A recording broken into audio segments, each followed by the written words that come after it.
Juana, qué chévere tenerte aquí. Pablo. Me parece maravilloso tenerte aquí porque tenemos una amiga en común que es Jessica Hoyos, que la estuve visitando yo en estos días, la nueva presidenta de CAJAR, la ONG de Derechos Humanos, yo creo más importante de Colombia, muy independiente. La gente ha podido ver la entrevista en los días pasados y saben por eso que te iba a entrevistar, porque allí, en la pared de ese sitio tan importante para la libertad y para los derechos humanos en Colombia, está la foto de tu padre. Gustavo Salgado fue desaparecido acá en Bogotá, imagínate, en el 92. Y era una persona defensor de derechos humanos, que trabajaba con Terra de Hombres, una organización alemana, y LINPAL, la Liga Internacional de Mujeres por la Paz. Y bueno, ellos hacían algo muy bello que se llama Talleres de la Vida. Y es que en las zonas de la periferia de Bogotá, lo que llaman cordones de pobreza, pues es donde llega toda la gente desplazada con niños y niñas. Entonces, para evitar que estos niños y niñas fueran reclutados forzadamente o que cayeran en el consumo de drogas, empezaban a enseñarles cosas en talleres de la vida, incluso a trabajar, pero un arte para trabajar, deportes. Entonces él apoyaba mucho eso, súper bonito, súper bonito. Y fueron perseguidos por el DAS y fue desaparecido. Uy, hagamos un programita, Gustavo Salgado, por favor. Sí, las hijas son súper bellas, ¿Me ayudas? tienen una obra de arte divina. Sí, Hagámoslo. claro, Bueno, esa es una promesa que ya nos tocó hacerla porque usted ya lo sacó. En la oficina de la presidenta, la única foto que hay es la de tu padre. Cuéntame por qué está esa foto ahí. Bueno, está porque mi padre fue desaparecido el 4 de noviembre de 1992 por el trabajo que estaba llevando a cabo en esos años, que era un trabajo como líder social, como intelectual, como pedagogo, liderando procesos con organizaciones campesinas, indígenas, con enfoque con mujeres y con niños. ¿Sí? La organización donde trabajaba se llamaba la LINPAL, la Liga de Mujeres por la Paz. Tu padre trabajaba en una asociación de mujeres. Sí. ¿Qué hacía esa asociación? Tenía varios programas por proyectos de incidencia en el campo político con las mujeres, por ejemplo, con el tema de las flores.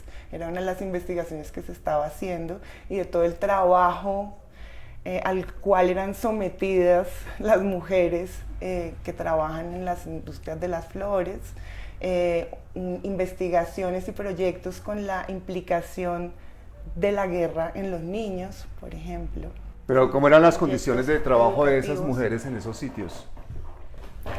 Pues con toda la indignidad que genera no tener una protección laboral que te resuelva los químicos que trabajan allí, las garantías laborales para tener un salario digno, la exposición a materiales que van a dañar tu salud, ¿no?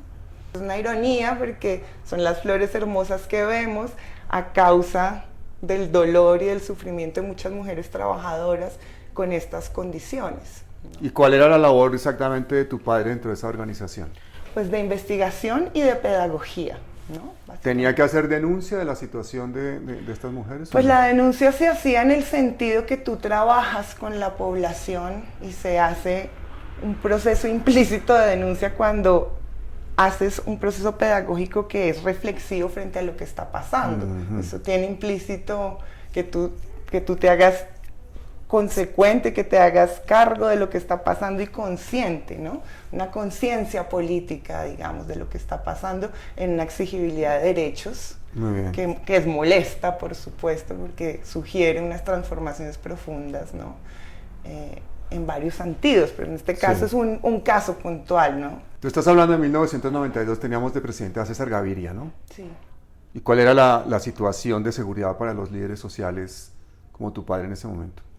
Pues de persecución total. Yo creo que en esas épocas eran más selectivos, porque ahorita, por ejemplo, la desaparición forzada sucede con un joven que sale a protestar, que de pronto su ejercicio político sucede in situ, ¿no? Pero en ese momento, ahora también sucede, obviamente por selectividad, pero en ese momento pienso yo que eran perfilados líderes sociales que no se llamaban así en esa época, pero personas que tengan una participación activa en la política a través de procesos sociales.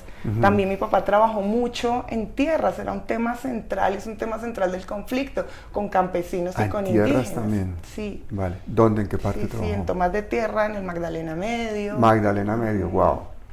Sigue contándome qué más cosas hacía tu padre, en qué cosas trabajó tu Pues padre. imagínate todos esos procesos, sobre todo tierras y por ejemplo en la organización indígena también, de comunidades indígenas, exigiendo pues estar en el territorio que les pertenece, y eso asociado también a programas de educación propia, ¿no? Donde se valorara el conocimiento y la sabiduría popular, campesina e indígena, ¿no? Y desde allí se generaran esos procesos de apropiación que ya están en las comunidades, ¿no? Pero fortaleciendo ese proceso organizativo. 1992, ¿tú cuántos años tenías? 15. 15 años. ¿Tú recuerdas bien esa época? ¿La tienes? Sí, mi papá y yo teníamos una relación muy apegada, muy apegada. Mi padre era un intelectual, además con un carácter muy artístico. Entonces teníamos una relación de un vínculo muy profundo, porque desde muy pequeña se me acercó al universo del movimiento, yo fui gimnasta, él iba conmigo, me llevaba, ¿no? Hablábamos mucho, veíamos mucho teatro, digamos que el ejercicio político reflexivo venía de verlo, participaba yo en las marchas, participaba en las discusiones ahí presenciándolas y absorbiendo, ¿no? Todo ese universo que era súper interesante de análisis político del país y de generar propuestas entre los colectivos, entre las organizaciones, de escuchar la sabiduría de todas las comunidades, ¿no? De los procesos participativos de construcción política tan bonitos que sucedían en esos encuentros que yo tengo recuerdo, ¿no? Una persona supremamente de palabra dulce, justa, sí, también muy liderando medios de comunicación, los registros audiovisuales. ¿Él dejó muchos registros audiovisuales? La Limpal tenía un registro audiovisual muy fuerte. Lo que pasa es que en esa época sucedieron allanamientos. No tenemos, de hecho, yo vengo de Alemania a reunirme con Ute Soderman, que era la directora en ese momento, porque hice una obra. Yo soy artista escénica. Camina a casa es como parte de mi corazón, es parte de mi historia de vida. Es en principio, digamos, un encuentro con un libro álbum que habla de mi vida, con el cual yo me reconozco, me identifico y empiezo a buscar a través de él respuestas puntualmente frente a la historia mía con mi padre y su desaparición, ¿no? Entonces, me identifico con la niña, con lo que pasa, con el relato y como yo lo veo o como se me aparece mi papá en forma de animal, y una de esas es en forma de león, ¿no? Entonces toda esta relación de la historia de la niña con el papá y cómo se complementa la dramaturgia tiene que ver como con esa búsqueda de respuestas frente a la desaparición de mi padre, por un lado, y todo el universo imaginativo que propone el libro y que se va desarrollando, complementando y va tomando otras derivas en la obra, ya en la propia dramaturgia de la obra. Entonces es como parte de mi corazón, es camino a casa. Y desde ahí hago pues docencia universitaria, hago la creación de mis obras, tenemos un espacio, un colectivo que se llama La Otra Danza, y cerca hace ya como de 15 años trabajo la política desde el campo artístico, como de las prácticas artísticas que tienen una enunciación desde la memoria histórica. Entonces, construyo narrativas escénicas en ese sentido, pero también acompaño organizaciones que están trabajando desde el teatro, desde la danza o desde la corporalidad o el performance, ¿no? Para hacer reclamaciones o construcciones simbólicas que le den cuenta a la sociedad de esto que no se habla, ¿no? De lo que estamos hablando. Esto que estamos hablando hoy viene de una fotografía en una pared, en un despacho especialmente emblemático. Yo creo que por Cajar pueden haber pasado miles y desafortunadamente, siendo Colombia, pues decenas y posiblemente cientos de miles de casos, pero la foto que está en la pared de la presidenta de Cajar es la de tu padre. ¿Por qué? ¿Cómo surge esa relación con Jessica? ¿Por qué termina eso ahí? ¿Por qué termina Cajar haciéndose caso de la investigación de tu padre? Bueno, el caso fue, el primer abogado que tuvo el caso, inmediatamente sucedió la desaparición, fue Alirio Uribe, que en este momento es senador de la República. Muy amigo de esta casa, ha estado varias veces aquí. Querido por nosotros, amado profundamente por la familia, yo creo que por muchos sectores de esta sociedad. Justamente porque era una organización que trabajaba los derechos humanos y tenían diálogo, ¿no?, en las agendas. Y el Cajar asumió muy prontamente en esos años que no había internet, que los medios no iban a sacar esto, ¿no?, con el perfil político, sino tal vez como un nene y eso, ¿no? Entonces Alirio rápidamente con mi madre se organizó, organizaron desde el Cajar toda la estrategia de búsqueda desde el momento cero, ¿no? Y de ese momento, del 92 acá, estamos hablando de más de 30 años, han pasado muchísimas cosas que quisiera contarte. Por favor. En este momento. Sí, por favor, por favor. Pues en este momento se hace la denuncia a la Fiscalía, a la Procuraduría, se busca medicina legal, que es lo que pasa cuando hay un ciudadano desaparecido. En medicina legal, bueno, hay antecedentes, ¿no?, a la desaparición de mi papá. Digamos que en noviembre del año 92, en septiembre del año 92 empezaron a hacer llamadas, llamadas a mí, que era la hija mayor, diciendo que por favor le dijera a mi padre que dejara de hacer lo que estaba haciendo, si no me iban a matar a mí. Empezaron a hacerle mucho asedio y seguimiento a Ute Sodeman, la directora de la Limpal. Y un día previo, el 3 de noviembre, a la desaparición de mi papá, fueron 2 agentes del DAS a preguntar qué era lo que estaban haciendo allí. En ese momento estaban en la oficina de la Limpal mi papá y 2 personas más, Gabriel Betancourt y Teresa Quiñones, que tendré que decir que fueron desaparecidos también en el año 99. Pasa el 3 de noviembre, que era un martes, me acuerdo muy bien. Pasa el miércoles, porque mi papá me sacaba la ruta del colegio todos los días y en esa época había como un apagón, que uno llegaba al colegio como a las 5 de la mañana. Quitaban la luz. Ajá, quitaban la luz como y era de noche, entonces lo recuerdo muy bien, porque además una de las medidas de seguridad de mi papá fue ponerme una ruta a mí, ¿no? Mi papá siguió transportándose en buseta, las medidas de protección me las dieron a mí, con la ruta del colegio. Eso fue como la seguridad, el dispositivo de seguridad fue eso. Entonces el 4 de noviembre, que es un miércoles, yo salgo 5 de la mañana del colegio, regreso del colegio y está mi mamá con la cara descolgada, absolutamente movilizando todo en el apartamento y me dice como, hija, empaca las cosas, tu papá lo desaparecieron, ¿no?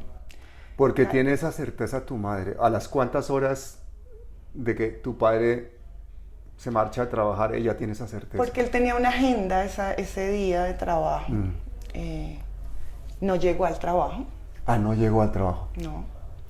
Él y ella salen juntos en un bus por toda la Caracas. Ella se baja en ese bus de la Troncal, que era espantosa en esa época, se baja en la 72, él sigue para bajarse en la 57, porque era por ahí la oficina, y nunca llega. No llega por la mañana, teníamos el antecedente que te estoy contando de la visita de esos agentes, pasa la tarde y no llega, un poquito más tarde y no llega, y entonces todas las alarmas se encienden. Claro. Porque no hay ningún motivo por el cual no llegara, ¿no? Después de llamar y decir, Patricia está contigo, o está con la abuela, o está donde está, ¿no? Cuando tienes una agenda de trabajo, tienes una entrevista, hoy no llegas tú, ¿qué pasó? Claro. Y no llegas, no había celular, entonces, y estábamos en un clima de zozobra muy fuerte por las amenazas que estábamos recibiendo, por las persecuciones a UTE, ¿no? Entonces, la Bogotá de los 90s, rudísima,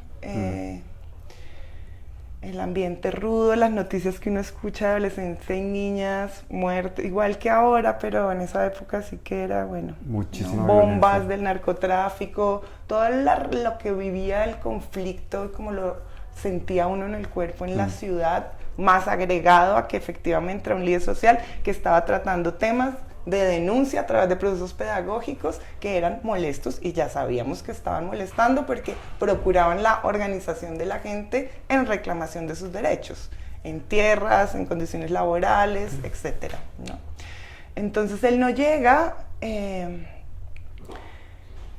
es como mi madre se comunica con el colectivo, etcétera. Yo no entiendo nada, yo no sé qué es un desaparecido. Claro, yo era una tienes 15 adolescente de un años. colegio de monjas, además, estrato muy cómodo. Entonces para mí es como, ¿no? Yo hago lo que hay que hacer, pero no comprendo y creo que Claro. todavía no comprendo, la verdad. ¿Por qué es tan simbólico para el caso de los desaparecidos en Colombia tu padre? Creo que a través del caso de mi papá podemos hablar de una historia no contada en este país, que son más de 150.000. Te estaba contando ahorita que nos pasó todo lo del arete, que es un subregistro, que pueden ser 180.000, 200.000, es decir, estamos hablando de la cifra más alta en Latinoamérica.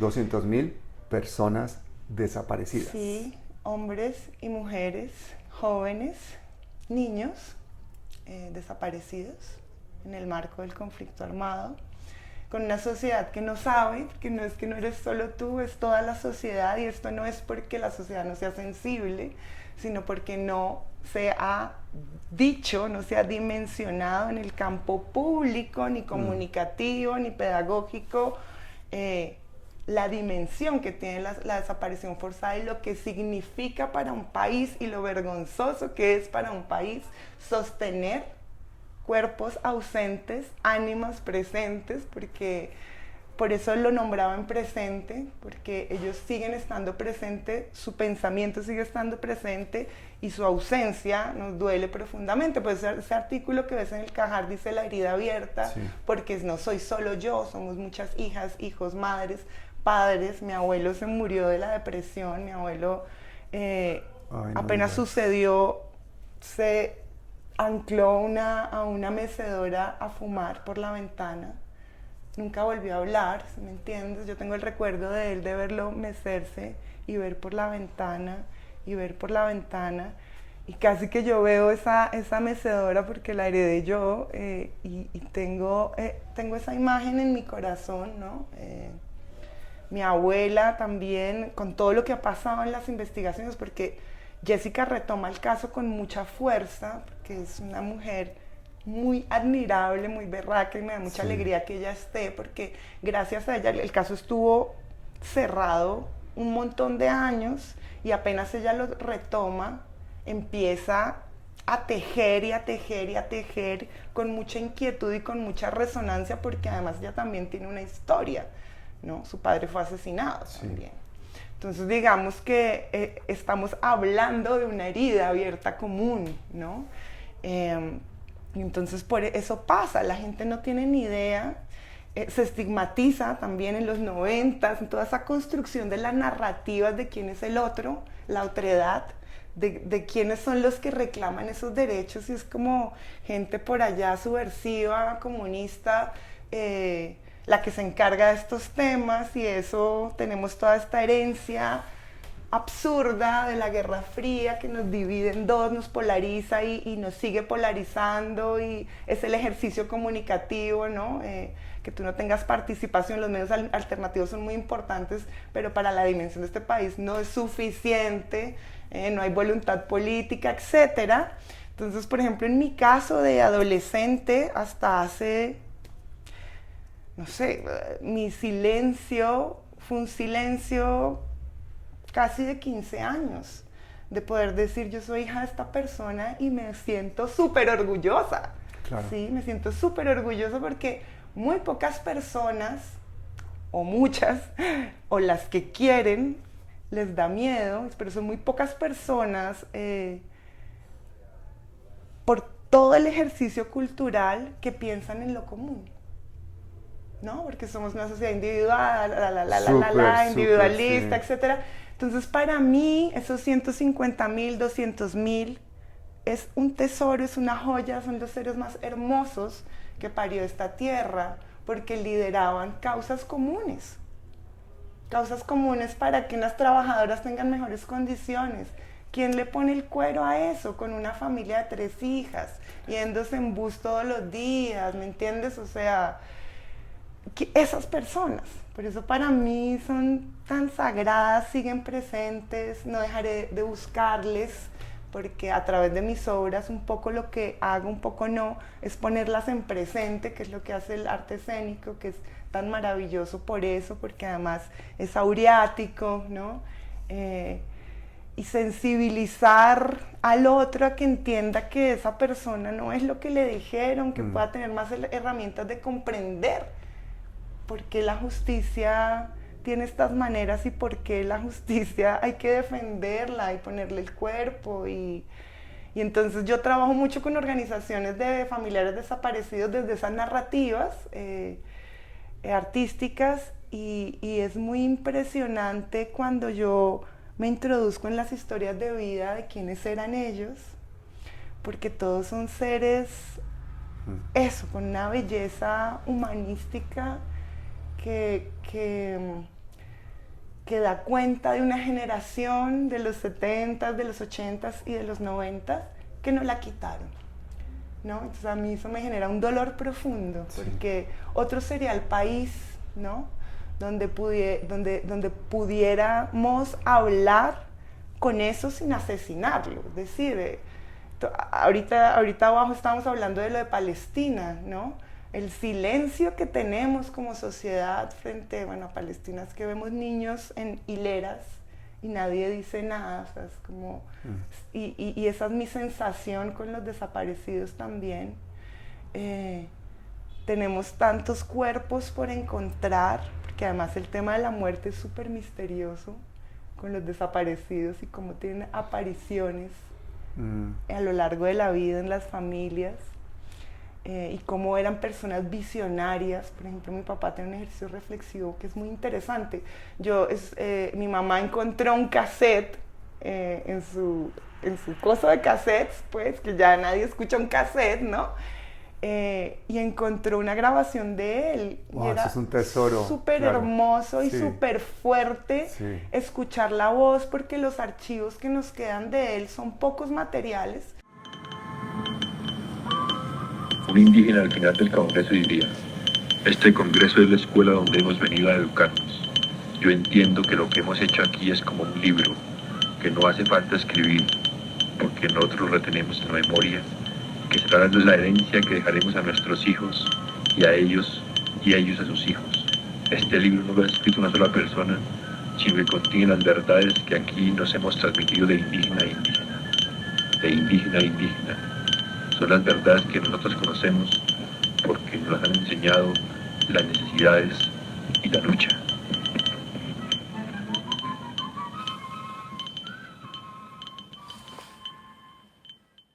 Cada foto es como un hallazgo, ¿no? Es Claro. como que nos la devoramos porque es lo que nos conecta con él, los sueños, como nos los soñamos, como aparece de pronto en algo que escribió en un libro.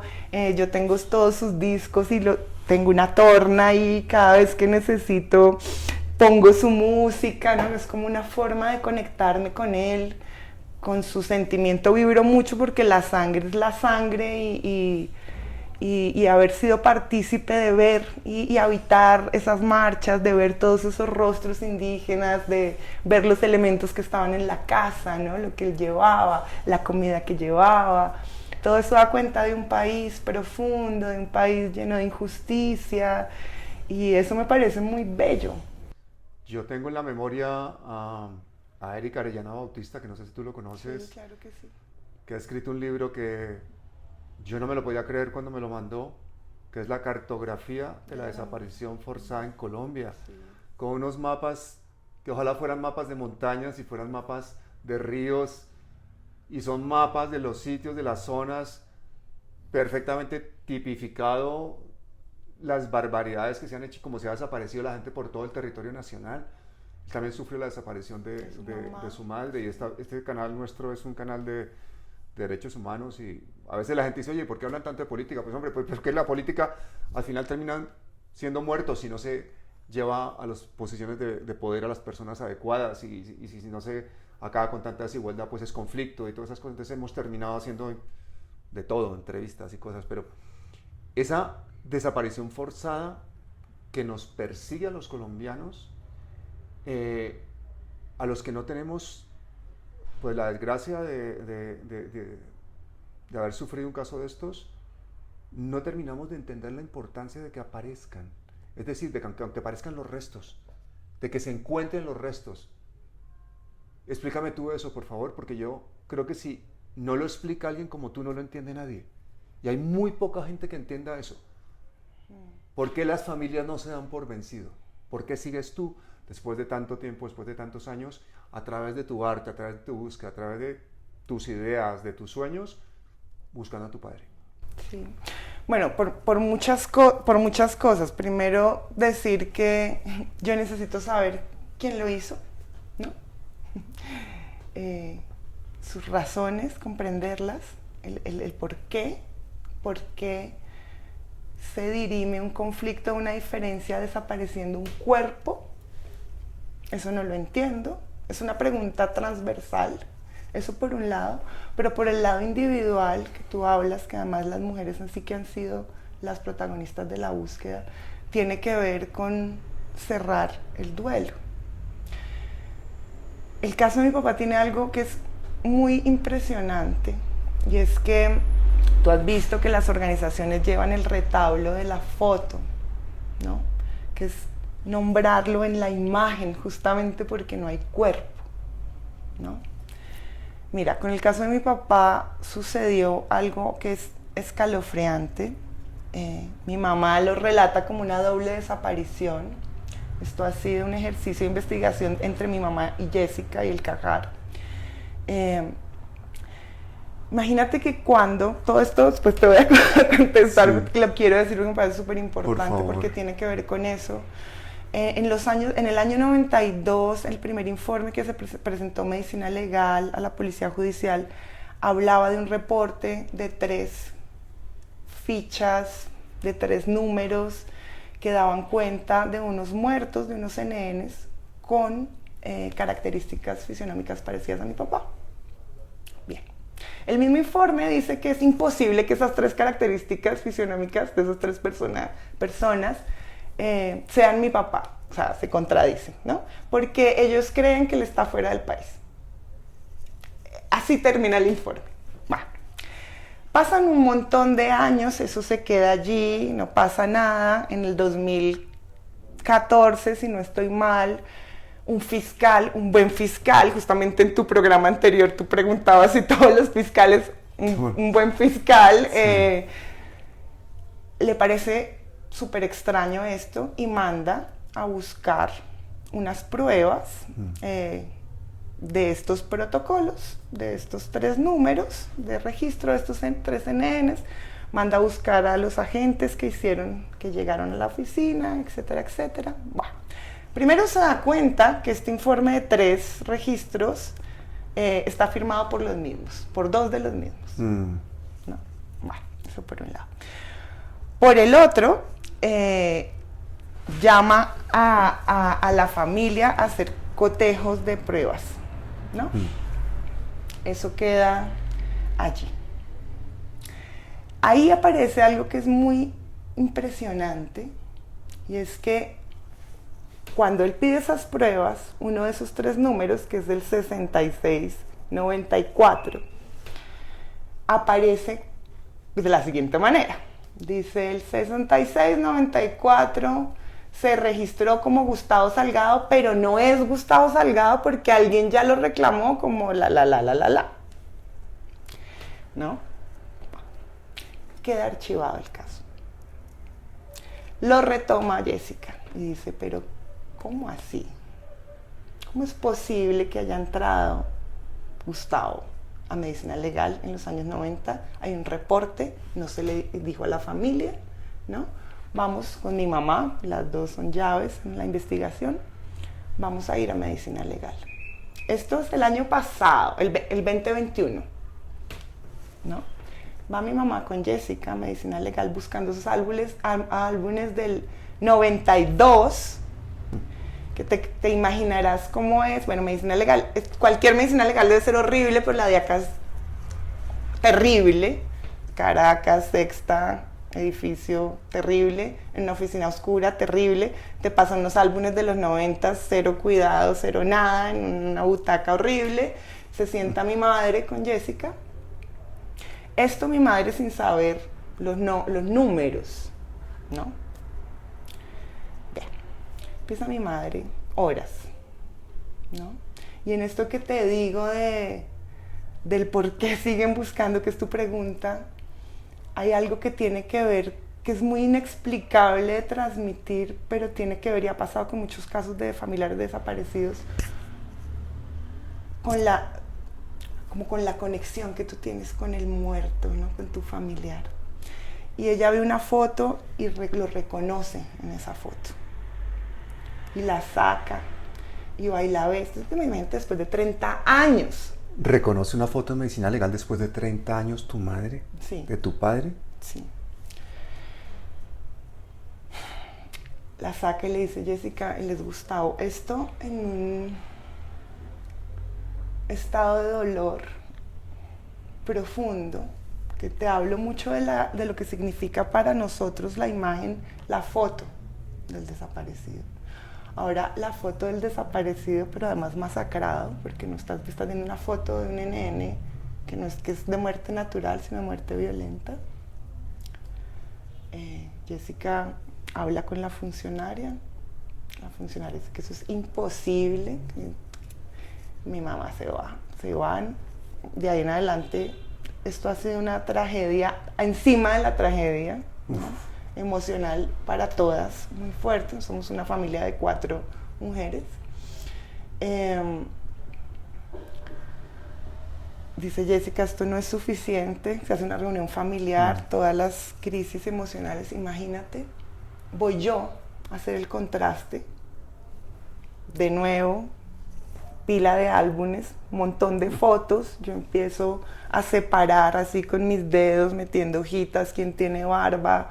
O sea, imagínate ver 2000 muertos, ¿no? O sea, va. Y lo más impresionante, esto lo relata Jessica, porque Jessica era la observadora de lo que estaba sucediendo. Sí. Llego yo a la misma foto, la saco del álbum y cuenta Jessica, porque yo no estuve con mi mamá, que hacemos el mismo recorrido por la oficina, nos vamos al mismo lugar. Yo la noche anterior tenía mucha angustia, porque me da mucha angustia no encontrar la misma foto de mi mamá, ¿sí me entiendes? Y tú no estabas con tu mamá y cada uno fue por separado. No, claro. ¿Y hicieron lo mismo? Hicimos lo mismo. Y yo dividí el rostro de mi papá en cuadrículas por la noche. Una cosa psicológicamente absurda, porque yo decía, la presión como de, estamos detrás de una pista que es muy importante, tengo que reconocer la misma foto en un mar de fotos de muertos, ¿no? Y la tomo. Y Jessica se queda así mirándome y me dice, bueno, después de que salimos de todo eso, porque ahí yo me agarré, porque me dio mucha rabia, le dije, ¿cómo así que entró mi papá aquí con esto? Usted me explica, porque hay un acta del 92 que dice que entró Gustavo Salgado. No, seguro se equivocaron. Es que no puede equivocarse nadie con un nombre y apellido.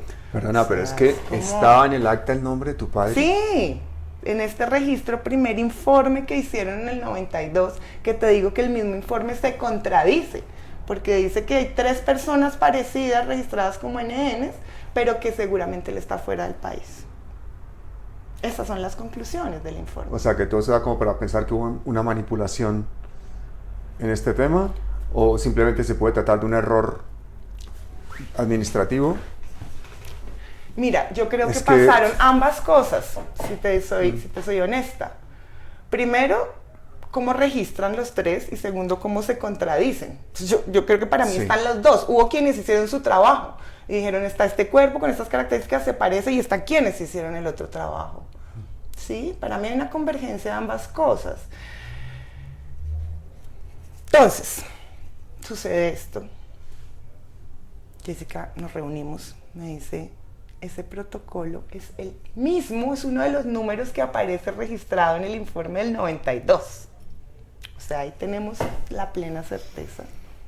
Pero esto no basta, porque aquí no basta nada. Hay que hacerle una prueba del CTI, creo que era, ya no me acuerdo, de pruebas morfológicas que además corroboren. Obviamente Jessica me dice, yo no tengo ninguna duda en el testimonio de ustedes dos, que nos piden más pruebas. Después de todo esto, nos piden además una constatación del estamento CTI, etcétera, que dé prueba, una prueba morfológica de que esa foto sí es mi padre, ¿no? Entonces nos piden una foto de la cédula, de cuando él tenía 18 años, de cuando él tenía no sé qué, hacen un estudio morfológico, la foto esta, que es el masacrado, ¿sí? Que sus ojitos están inflamados, golpeados, es una pesadilla, esa foto es una pesadilla. Sale todas esas... Yo cuando Jessica me llamó al Cajar, yo veía esta misma foto de mi padre, porque además la otra foto se te queda aquí y acá y en todo tu cuerpo y en tu corazón. Y llega el informe y yo estaba como, se van a decir que no, porque es la única forma que uno tiene de salvarse mentalmente, ¿no? Después de una impunidad tan grande. Y abrimos el resultado, porque Jessica quería que estuviéramos juntas, y pues tiene de 80 a 100 características frente, no sé qué, bueno, en esos términos que hacen esos informes, mandíbula, yo no sé cuántas, del 80 al 100%. Es decir, es mi papá. Certeza de... Entonces no solo lo desaparecieron, sino que lo redesaparecieron. ¿Sí? Entonces, es tan importante el caso de mi papá como espejo, porque mi papá no es que sea más importante a los otros, todos son importantes, todos los desaparecidos, cada uno en sus luchas, ¿cierto? Y en sus territorios, pero como espejo de un Estado que actúa articulado con instituciones como medicina legal, por ejemplo. Medicina legal, la función es recoger, identificar, salvaguardar, ¿no? Los muertos que llegan, ¿no? Entonces, es una estrategia estatal, estamos hablando de una estrategia estatal con entidades que están conectadas para desaparecer gente. Con un agravante más, que estos agentes fueron los mismos que en el proceso de Jaime Garzón fueron reseñados, obstaculizando el caso de investigación de Jaime. Funcionarios. Sí, de Jaime Garzón. O sea, era un equipo de gente, o es, o no sé, porque te estoy hablando de nombrarlos en presente porque vimos en el paro nacional como un joven fue desaparecido y medicina legal obstaculiza, da un informe que no es, diciendo que era un habitante de calle, que eso también, bueno, ese es otro tema, pero diciendo como una ciudadanía menor, no, hasta que la mamá, justamente para volver a darle el círculo a tu pregunta, sabe que su hijo está ahí, porque esto es difícil de explicar, pero los humanos tenemos eso que nos hace humanos, de conectarnos de maneras que no son tangibles, pero que son tan fuertes con nuestros seres queridos, con los que parimos, ¿cierto? Y toda la presión social, mi colectivo artístico estuvimos ahí, hicimos un performance, una presión, hasta que la mamá entra y era su hijo de 17 años, reportado como un habitante de calle de 40 y pucho, ¿sí? Entonces uno dice como, por eso creo que es tan importante que él está ahí, él esté ahí, ¿no? Eso por un lado, porque revela la desaparición forzada como una estrategia, que esto no es nuevo para nosotros, pero para la sociedad sí. Contarte esto a ti, contarle esto a mis, es como, es increíble, de verdad, y que te lo sigan diciendo en la cara con el folio de ellos mismos, pero es que mira, aquí está. ¿Cómo me explicas que lo registraron ustedes Entonces, como si uno fuera un loco, ¿sí me entiendes? Es como un diálogo, ¿no? Usted está loco, así le decían las madres de la Plaza de Mayo, ¿no? Las locas. Y uno de familiar, nos pasa a todos los seres humanos, necesitamos enterrar a los muertos. Hace parte de ser humano. Es como no terminar de ser humano, de ser un ser humano, no enterrar a tus muertos. Porque hay una dimensión que olvidamos, pero que es muy importante, que es toda la dimensión ritual y espiritual que tenemos, que hace que cerremos los ciclos, que comprendamos que vivimos y morimos.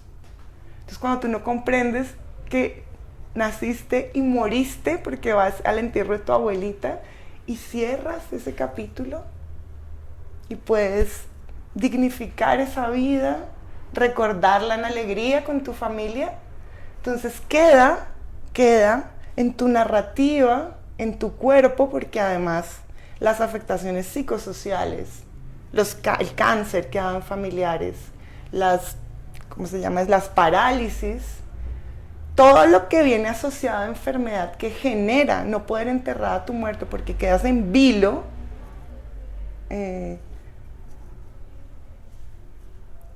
esa es la razón, ¿sí? Entonces tú tienes la herida abierta, vuelvo y digo lo que dije en ese artículo, es como que te sale sangre todo el tiempo.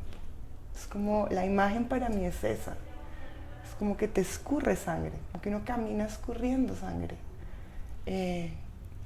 Porque no puedes saber dónde está y la urgencia de tener esos huesos y enterrarlos, porque es que es un ser humano, pero además es que es tu papá, y además es que lo admiras y lo amas, ¿no? Es como de verdad, pero ni muerto. Y es que como país no respetamos a los vivos. Ahora imagínate quién va a respetar a los muertos. Las comunidades colombianas lo saben muy bien. En el Pacífico colombiano hay que ver la comprensión tan profunda que hay de la muerte. Novenarios, 9 días. Te mueres y mientras que sucede hay un proceso para que la comunidad, porque es que además no es solo la familia, somos una sociedad que no ha hecho duelo, porque vivimos entre muertos. Y hablabas tú de la cartografía de Eric Arellana, pero es que además no son ni siquiera, son también situados casas, pero es que en nuestro país hay acuafosas, son los ríos donde han depositado los cadáveres de desaparecidos, son las montañas donde la gente siembra, donde hay cuerpos, es que es escabroso. Las presas, como de Rituango.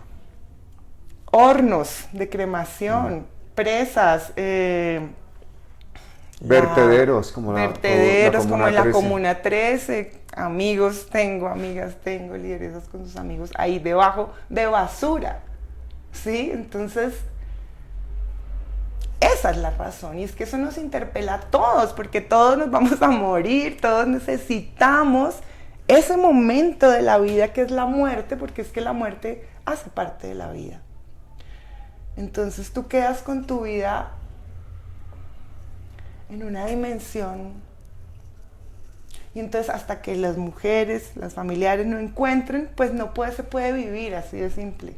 Tú no puedes vivir, porque entonces a mí me dicen, ay, pero otra vez una obra hablando de desaparición, pues como cambia el tema, ¿no? Pero no se ha hablado lo suficiente, no es que no tenga capacidad imaginativa ni creativa, sino todo lo contrario, siempre encuentro que hay algo más que decir, siempre encuentro más metáforas para relatar la ausencia, porque es que además no es solo a los familiares, vuelvo y lo digo, nosotros estamos hilvanados en el tejido social, es decir, somos madres, profesoras, ¿no? Todo. Entonces es como que nos compete a todos y a todas este tema, y a mí me duele profundamente y me emociono porque me indigna que la gente no tenga ni idea, que no haya voluntad política para nombrarlo, justamente porque hay una responsabilidad muy delicada y muy centrada en el Estado como actor aparte. O sea, desde el campo de la justicia también, pero además como actor perpetrador, que es el caso de mi papá. Vuelvo a la foto de la oficina de Jessica, es otra de las razones. ¿Quién lo hizo? A ver, 30 años para decir que hay tantas instituciones allí actuando, Procuraduría, Fiscalía, Medicina Legal, la SIJIN en esa época, o sea, ¿sí? Un gobierno que cobija esto, que lo calla, que lo oculta, que se burla de las familias como se han burlado de la nuestra, con ellos mismos haciendo ese error de poner, porque digo que deben haber funcionarios que se hicieron lo que... Es que hay una mezcla, porque a mí me sorprende cómo hay esa carta, que es como lo que tenemos, es que es para hacer una película, de verdad. O sea, es increíble. Es increíble que exista el archivo, ¿no? Porque después pensábamos con Jessica, esta foto hay que hacerle medida de protección, tocó. Claro. Porque entonces donde se nos pierda la foto, imagínate. Entonces eso fue así como retenso salir y dejar esa foto ahí, porque una foto análoga, o sea, en sepia, en un libro asqueroso, roto, mal cuidado. ¿Y cómo no hicieron desaparecer esa evidencia? Pues porque ya tiene todos los ojos puestos, ¿no? Tienen todos los ojos puestos. Ahora yo me pregunto, bueno, porque además te cuento un detalle que se me olvidó decirte. Cuando fue mi mamá a haber reconocido esa foto de mi papá, no tenía, estaba como NN. Y mi mamá me dijo, hija, para que no te desgastes, los que tienen nombre, pues porque imagínate la situación, ¿no? Ella cuidando mi salud emocional. Y yo iba como con eso, yo bueno, sí me voy a concentrar en los que no están reconocidos. Cuando yo fui a Medicina Legal, hice todo esto que te digo, los que tienen barba, y me quedé en una foto y yo tenía esta foto y la otra foto, esta foto y la otra foto, y yo me devolvía porque estoy hablando de un rostro que está ensangrentado, inflamado, ¿sí? Que no es fácil reconocerlo, que además todos los que yo veía me dolían profundamente, todos, o sea, de pensar que, pucha, que estuvieron ahí, nadie los reclamó, me generaba mucho dolor, fuera por política o no, me generaba dolor, bueno, en fin. Imagínate que cuando tengo esto y yo digo, pero, tenía nombre, le habían puesto otro nombre. Más sin embargo yo digo, no, es que es así diga esto, y mi mamá me dijo, es este. Claro. O sea, aparte de todo, manipularon ese archivo. 30 años después, uno se pregunta, ¿quién está detrás de esto? Están vivos, lo están haciendo porque, ¿por qué? O sea, Juana, no es un caso archivado de los años 90, ¿no? ¿Y los restos de tu padre? Pues mira, esa es una de las preguntas a Medicina Legal. De hecho, yo quería hacer un performance allá, ¿sí? Bailar y hacer un mapping justamente con la imagen de él, preguntándoles eso mismo que me estás preguntando. ¿Sí? Le pregunté yo a la funcionaria. Me dijo, no, es que en esa época se regalaban, o sea, una cosa, pero de verdad... ¿Cómo que se regalaban los restos? Sí, se llevaban a universidades, se hacían donaciones, o sea... Jessica está haciendo la investigación, creo que es en el Archivo General de la esto Nación. Continúa. Esto sigue Claro, ahí vamos. Vale. Hemos ido a Tú las sigues fosas buscando los comunes de restos. Matatigres, estuvimos hace poco, que es impresionante. ¿Qué fosa común es esa, por favor? Es que ese es un gran tema para documentar, Pero te lo digo. Aquí cerca de Bogotá. En el cementerio de Matatigres. Mira, hay algo que es muy, muy, muy macabro. Los cementerios están segmentados acorde al estrato social, como la sociedad. Hay unos muertos mejores, otros no. Entonces tú ves en el cementerio central, por ejemplo, que las fosas comunes, que era el cementerio de los pobres, así se llamaba,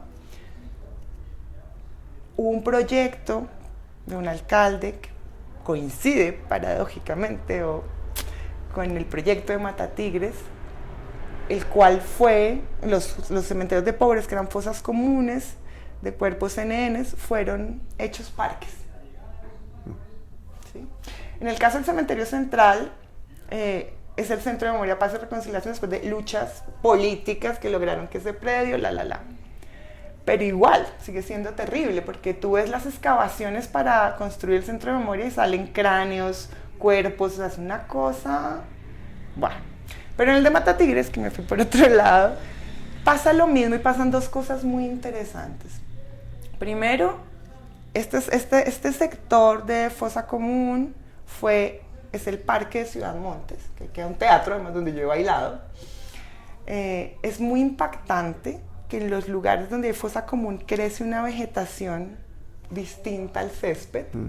Sí, allá estuvimos con Jessica, estuvimos casi hasta la medianoche viendo lo que pasa, porque es muy interesante, porque la gente, la ciudadanía, va y le deja a las ánimas cada 9 días, los lunes, agua. Es impresionante. O sea, la gente no olvida que debajo de ese parque, de ese cemento, claro, hay gente enterrada. Entonces es muy, muy impresionante. Además, ahí están, no sé si recuerdas, está la fosa común de Palacio de Justicia. Ahí echaron en volquetadas a los desaparecidos del palacio.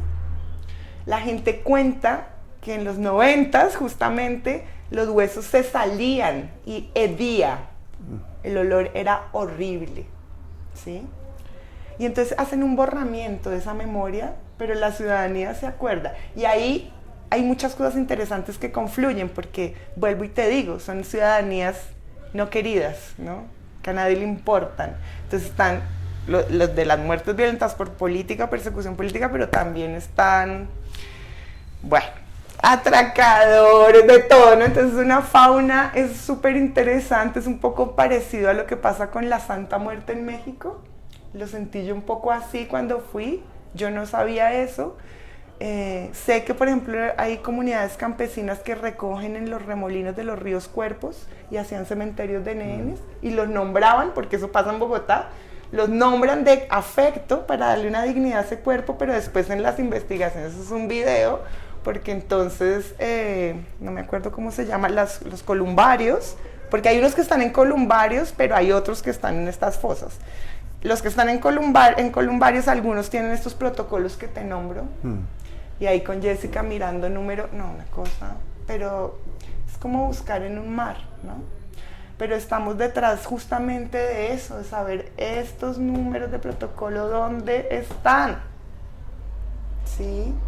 Ahora imagínate la dificultad para... Bueno, y pero que a través de eso aparezcan más, que somos más familias, ¿no? Y es como si el desaparecido te hablara. Yo me pregunto cuando vi esa foto, porque era muy fácil, no era fácil no reconocerlo, pero era fácil más bien evadir el dolor, ¿sí? Porque a veces uno no quiere ver lo que le duele, ¿no? Y hay algo, es difícil de explicar, pero en esta relación viva de la muerte y la vida, hay algo, yo siento que es como, y lo siento un momento como si él estuviera diciendo, aquí estoy. Es que es una de las sensaciones que uno tiene, aquí estoy, no solo por todo lo que pasa en el país y su lectura política, sino en esos rasgos, en una luz que entra, es que decirlo así parece muy raro, pero es así. Es como cuando tú sientes un familiar que se murió y te está diciendo algo que parece... Es así, es una cosa así. Además con el tamaño de injusticia de por medio y con el dolor, porque no fue una muerte natural, una muerte causa de tortura. Yo me imagino, a mí me pasó, Pablo, que a los pocos días de la desaparición de mi papá, yo sentí un dolor profundo en el cuerpo, pero profundo, o sea, profundo. Y te estoy hablando que era una adolescente que escuchaba Guns N' Roses, en otra, con 1000 novios, yo venía, o sea, porrista de millonario, o sea, en otra. Teniendo una lectura política de adolescente, en fin, yo sentía como él sufría, cosa muy fuerte, muy fuerte. Sentía en el cuerpo dolor, sentía su tristeza, sentía que se estaba despidiendo. Sentía que me estaba encargando un montón de cosas, incluido con este país, de trabajo con este país. Y yo estoy muy comprometida con el trabajo de este país. No me enuncio desde un campo de la política, pero sí desde mi trabajo artístico y pedagógico. Entonces son muchas cosas que tendría que decir al respecto de por qué no paramos de buscarlos. ¿Sí? Lo que tú has hecho hoy es ponernos a todos a buscar a tu padre. Porque toda la gente que nos esté oyendo está escuchando a Gustavo Salgado decir: aquí estoy. Exactamente. Y son muchos. Muchísimos. Muchísimas gracias. No, a ti, Pablo. Nos enriqueces a todos con tu historia. Gracias. A ti. León, que es como la metáfora del coraje, la resistencia, la memoria, y es como una metáfora. La historia de Camino a Casa me parece muy linda porque trata de sobre una niña y un león. Y es muy linda porque, y también un poco triste porque la niña se imagina al papá como un león gigante y eso es muy bonito porque tiene al papá en el corazón y eso me parece muy linda.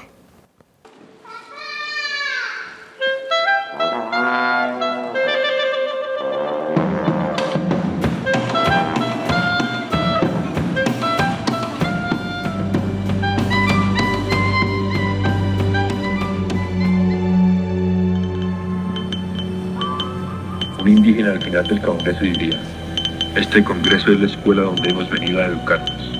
Yo entiendo que lo que hemos hecho aquí es como un libro, que no hace falta escribir, porque nosotros retenemos en la memoria, que será la herencia que dejaremos a nuestros hijos y a ellos a sus hijos. Este libro no lo ha escrito una sola persona, sino que contiene las verdades que aquí nos hemos transmitido de indígena a indígena, de indígena a indígena. Son las verdades que nosotros conocemos porque nos han enseñado las necesidades y la lucha.